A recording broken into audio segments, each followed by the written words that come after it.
ceux qui sont dans la vibe, lève-toi. Que toutes celles qui sont dans la vibe, lève-toi. Que ceux qui sont assis se lèvent, suivez pas. Allez maintenant on y va. Ces soirées-là, avant même qu'elles aient commencé, on est déjà dans l'ambiance et à peine À vous tous qui jusqu'ici continuez à suivre ces magazines avec grande attention, je vous dis bonjour et bienvenue. Vous le savez, dans ces magazines, nous faisons l'effort, notre aimé, qu'à chaque numéro, vous apportez un sujet, une thématique vraiment importante qui va vous instruire, non seulement vous instruire, aussi vous éduquer.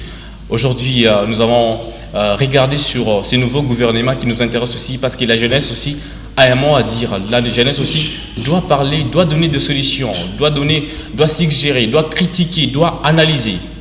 Et aujourd'hui, nous parlons de l'apport et attente de la jeunesse congolaise au nouveau gouvernement sorti il y a quelques jours. Eh bien, plusieurs questions seront posées sur ce plateau. Nous allons commencer d'abord par les apports du point de vue économie, sécurité, environnement, et puis les attentes. Nous allons palper tous ces facteurs-là pour essayer un peu de donner solution à ça, essayer un peu d'analyser de notre manière, mais c'est là d'une manière apolitique. Alors c'est avec les invités sur ces plateaux que nous devons devoir continuer cette émission. Je les reçois pour qu'ils analysent, qu'ils agencent leurs idées par rapport à cette thématique. Et puis là, je les reçois. Bonjour André Tidimou. Bonjour Monsieur Héritier. Je salue l'ensemble de la population, tous les jeunes de partout où ils nous suivent. Je leur adresse mes salutations et je salue également M. Dimitri avec moi sur ce plateau. Voilà. Je rappelle que vous êtes mouvancier de la majorité. Voilà. D'accord. Et Dimitri Molinga, bonjour. Bonjour Héritier, bonjour André Tidimou, bonjour aussi à nos fidèles téléspectateurs de Renaissance qui nous suivent en ce moment. Voilà, nous sommes très contents d'être ici avec vous en ce moment pour essayer un peu de critiquer, de donner de points de vue sur des sujets qui sera critiqué, qui sera débattu ici. Nous espérons apporter un plus à la jeunesse qui nous suit actuellement. Ok, merci beaucoup Dimitri Molinga. Je rappelle que ce n'est pas la première fois, vous êtes là pour répondre aux questions sur ces plateaux. Je suis tellement content que vous soyez là pour agencer encore d'autres idées.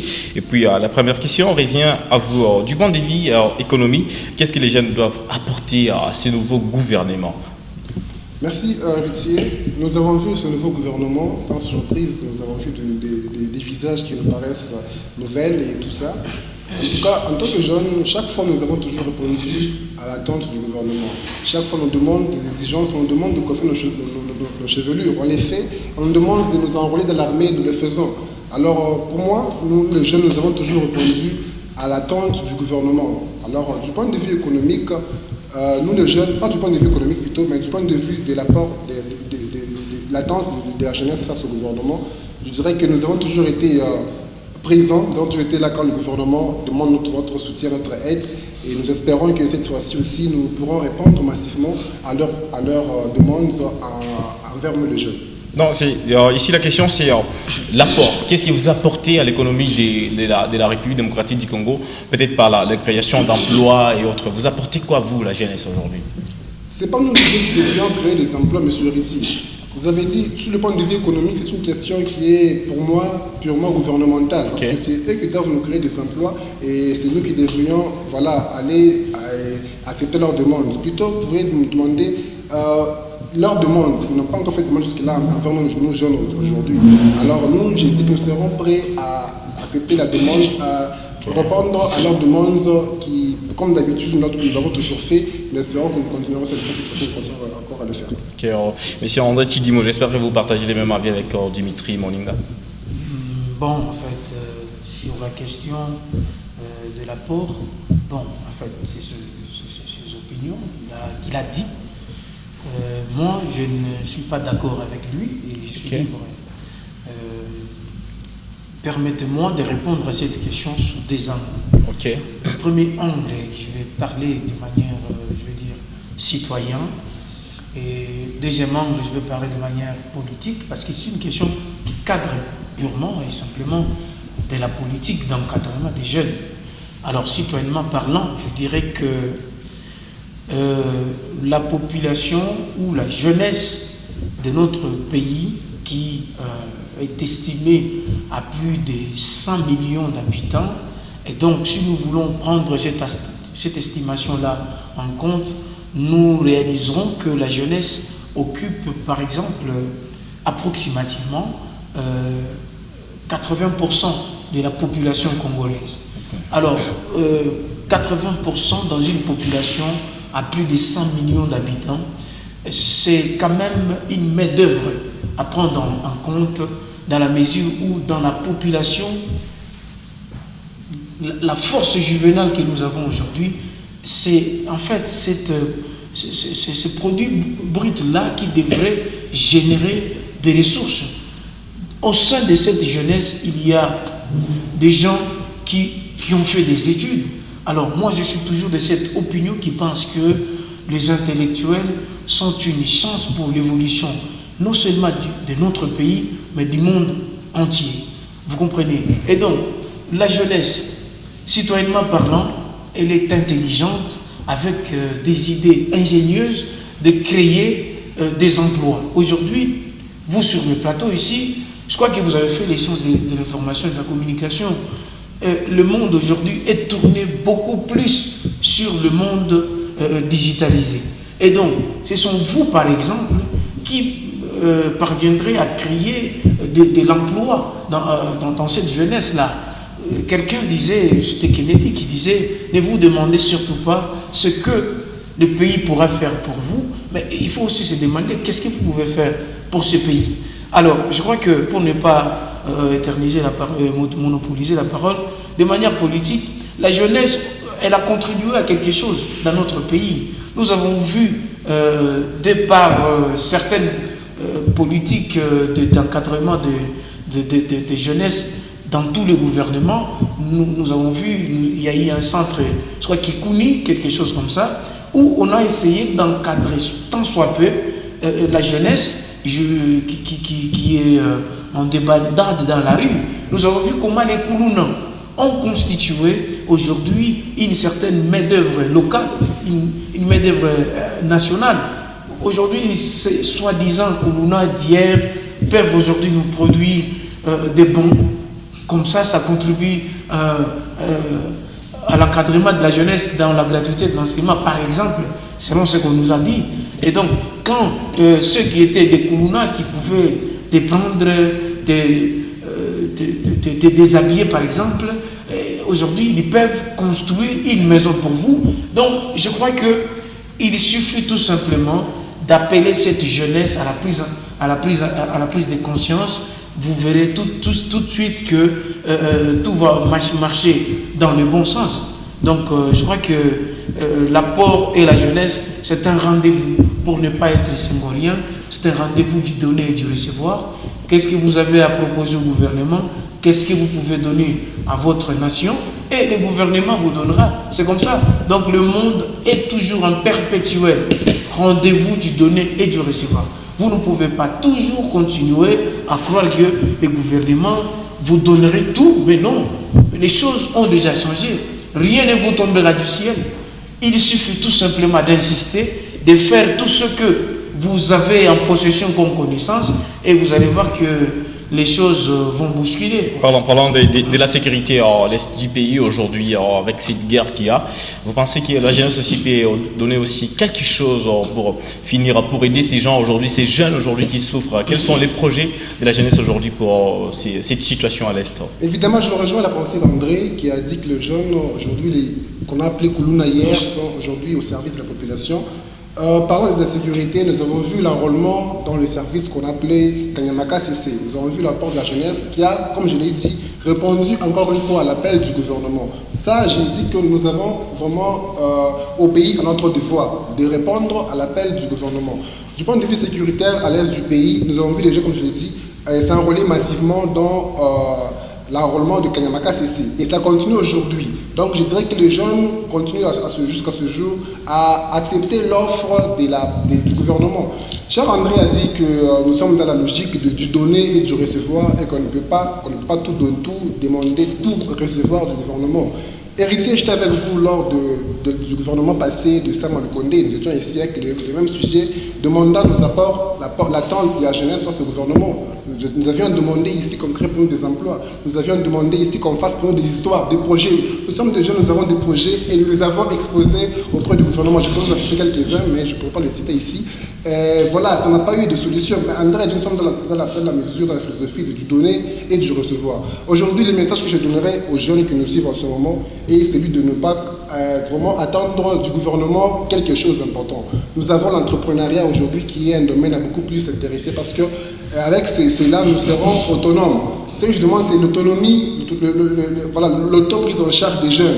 Nous ne devrons pas trop mettre la pression parce que nous savons que c'est inutile. Avec vous, nous l'avons vu, nous avons évoqué des questions, des demandes de la jeunesse pour le gouvernement. Nous avons demandé des projets. Nous avions des projets que nous avions exposés, mais malheureusement, il n'y a pas eu d'issue. Donc pour moi, les jeunes ne devions pas vraiment attendre grand-chose de ce gouvernement qui vient de sortir parce que nous serons encore une fois de plus déçus comme d'habitude. Donc pour moi, la solution, c'est de faire l'auto-prise en charge, comme l'a dit Mouzé un jour, prenez-vous en charge. Donc nous avons l'entrepreneuriat jeune aujourd'hui, essayons d'entreprendre afin de ne pas espérer de ce gouvernement qui vient de sortir.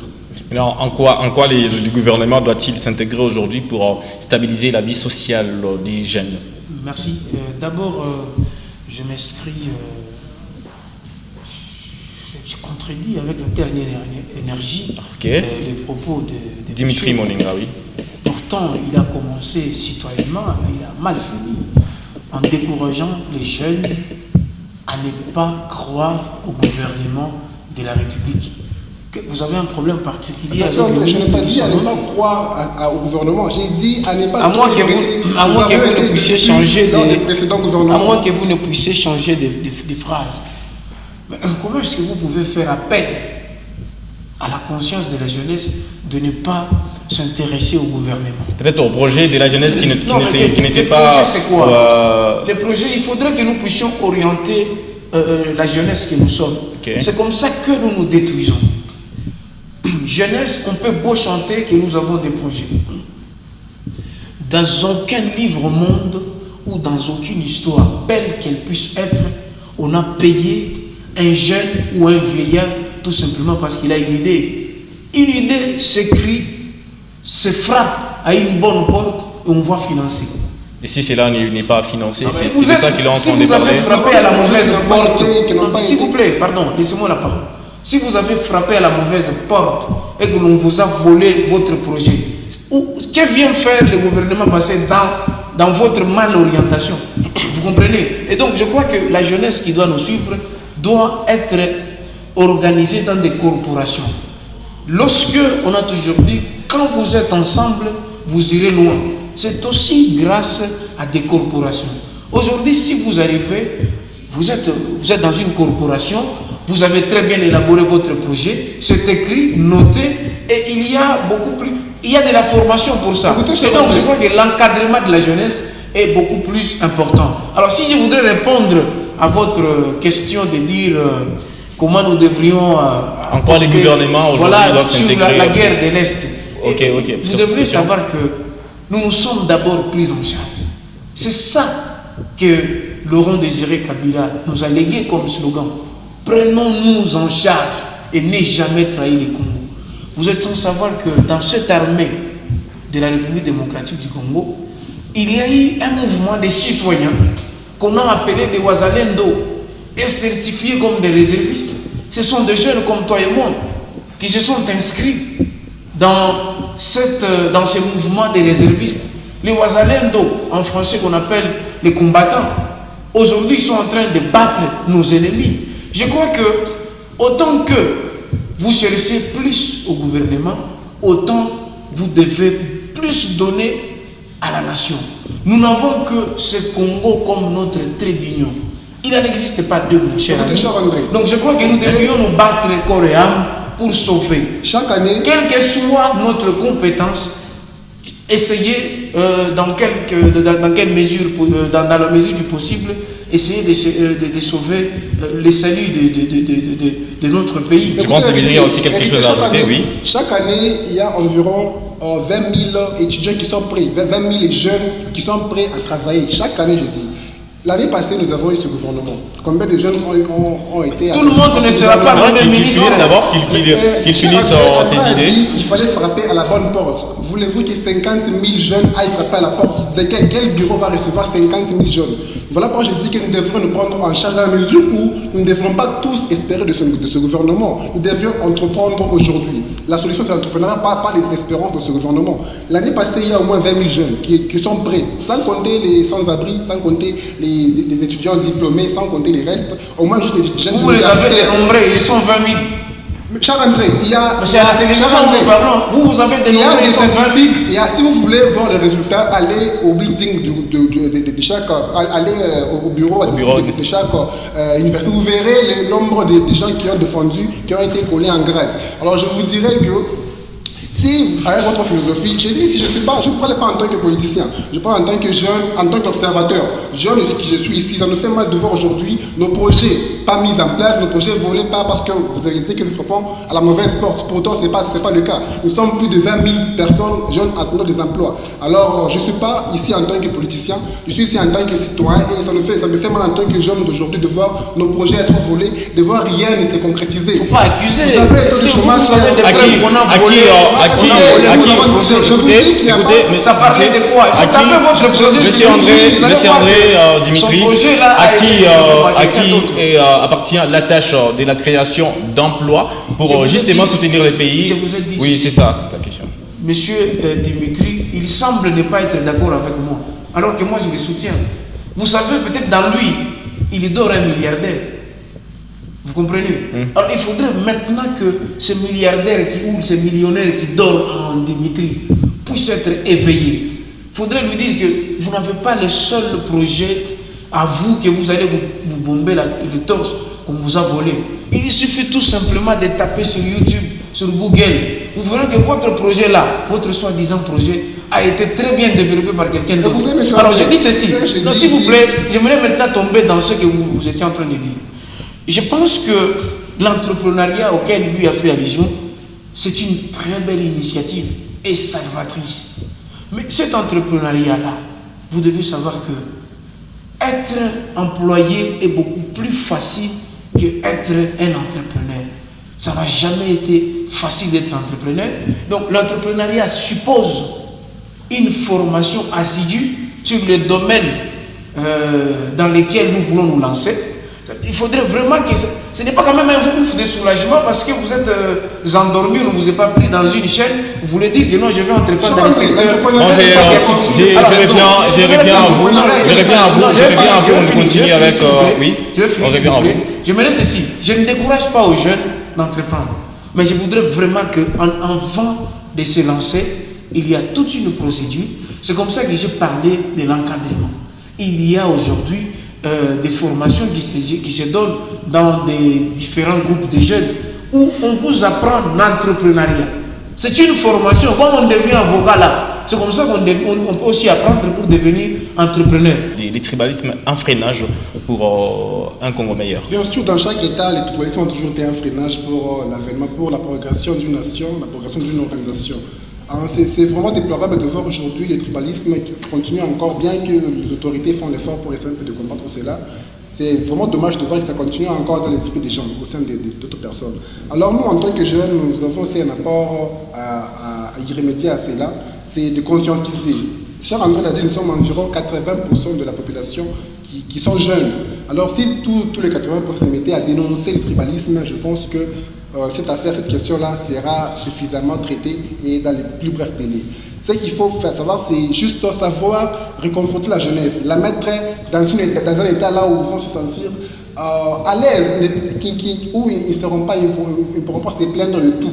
Alors pour ce faire, c'est ce que j'ai dit ici, je me tue à le répéter, je ne condamne pas le gouvernement, je dis c'est que le gouvernement puisse continuer, puisse au moins nous soutenir dans certaines conditions, dans certaines mesures. Alors, je leur ai aussi répété que nous avons toujours répondu à l'appel du gouvernement. Alors, pour le tribalisme, je crois que si la jeunesse se réunit, ce sera une main forte pour y remédier à cela.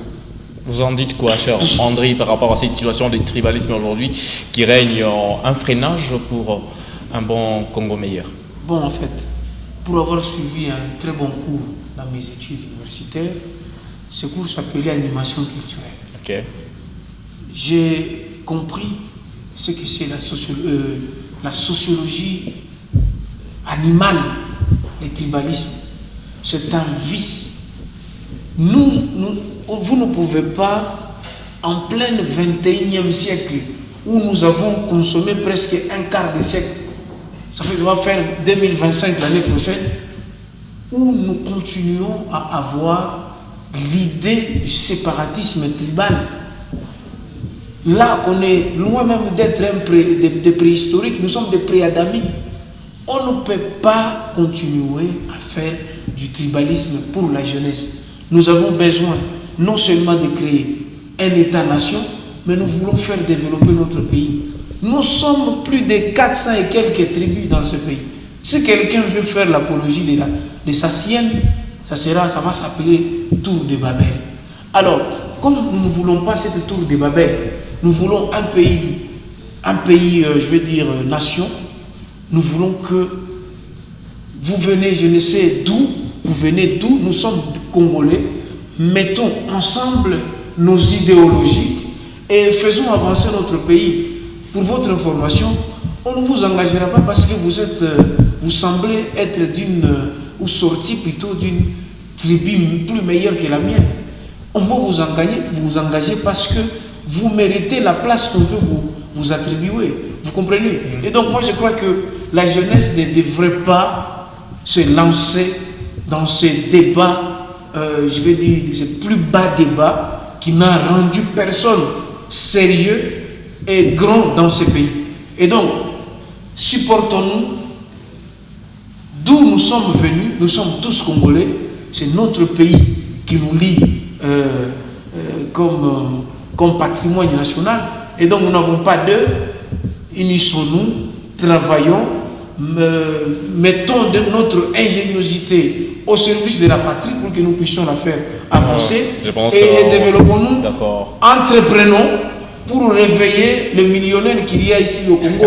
Et donc je crois que l'entrepreneuriat serait comme lui le disait, c'est même les tendons d'Achille. D'accord, je pense malheureusement nous avons peu de minutes dans cette émission.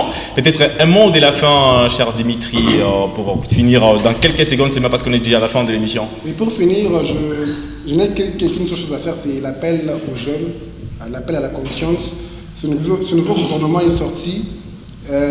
Essayons aussi d'apporter quelque chose comme nous continuons à le faire. Nous avons vu, c'est encourageant de voir nos jeunes répondre chaque fois à l'appel du gouvernement.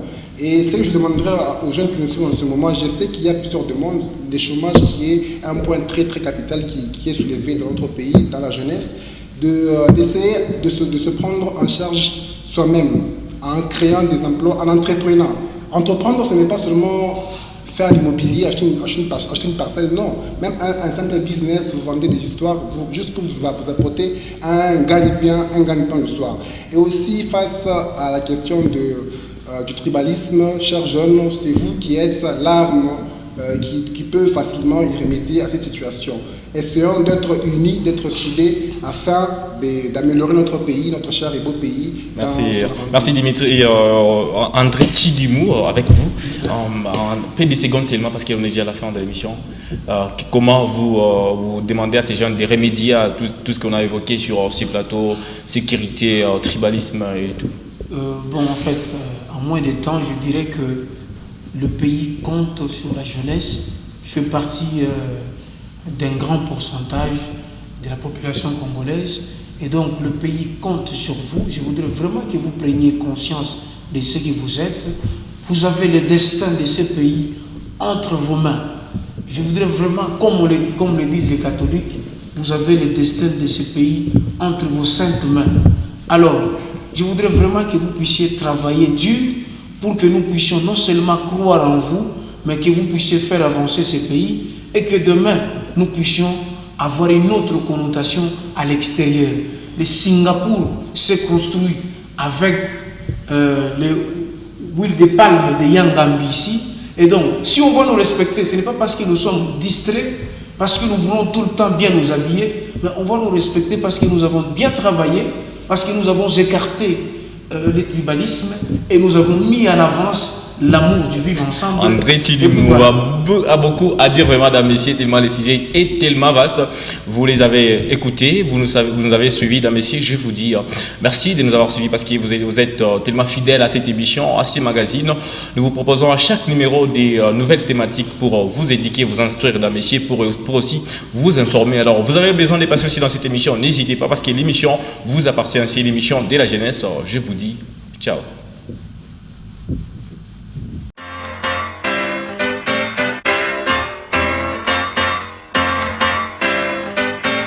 Que tous ceux qui sont dans la vibe, lève-toi. Que toutes celles qui sont dans la vibe, lève-toi. Que ceux qui sont assis se lèvent, suivez pas. Allez maintenant on y va. Ces soirées-là, avant même qu'elles aient commencé, on est déjà dans l'ambiance.